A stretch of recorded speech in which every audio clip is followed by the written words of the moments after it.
আসসালামু আলাইকুম, সবাইকে স্বাগতম। আইসিটি বিষয়ের এই যে সংখ্যা পদ্ধতি অঙ্কের ক্ষেত্রে 214 সংখ্যাটি 8 ভিত্তিক অক্টাল সংখ্যা, এটা দশমিক মান কত হবে, তাই না? অনেক সহজ, কিন্তু লক্ষ্য করি অক্টাল থেকে দশমিকে রূপান্তরের ক্ষেত্রে এই অক্টালের প্রত্যেককে বেজ 8 দ্বারা গুণ করব।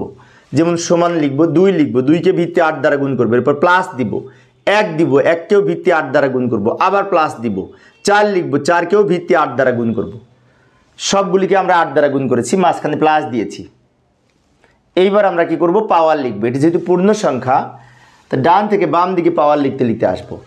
এই 8 থেকে শুরু হবে 0 দিয়ে, 0 1 2, এইভাবে পাওয়ার লিখে সরল করব, সমাধান করব।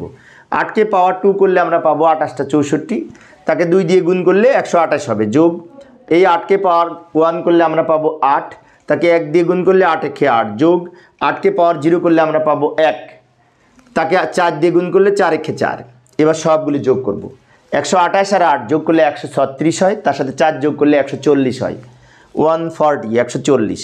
এবং এই 140 সংখ্যাটি যেহেতু 10 ভিত্তিক দশমিক সংখ্যা, তাই ভিত্তি হিসাবে আমরা এখানে 10 লিখব, কারণ দশমিক সংখ্যার বেজ হচ্ছে 10 আর অক্টাল সংখ্যার বেজ 8। তো আমার এই অঙ্কটি তোমরা যারা বুঝতে পেরেছো, তাদের জন্য আমি একটি অঙ্ক এখানে উপস্থাপন করলাম। এই যে 215 8 ভিত্তিক অক্টাল সংখ্যা, তাই না? এই সংখ্যাটির দশমিক মান কত হবে? তোমরা অবশ্যই পারবে। নির্ণয় করে উত্তর কত হবে সেটি কমেন্টসে জানানোর চেষ্টা করবে।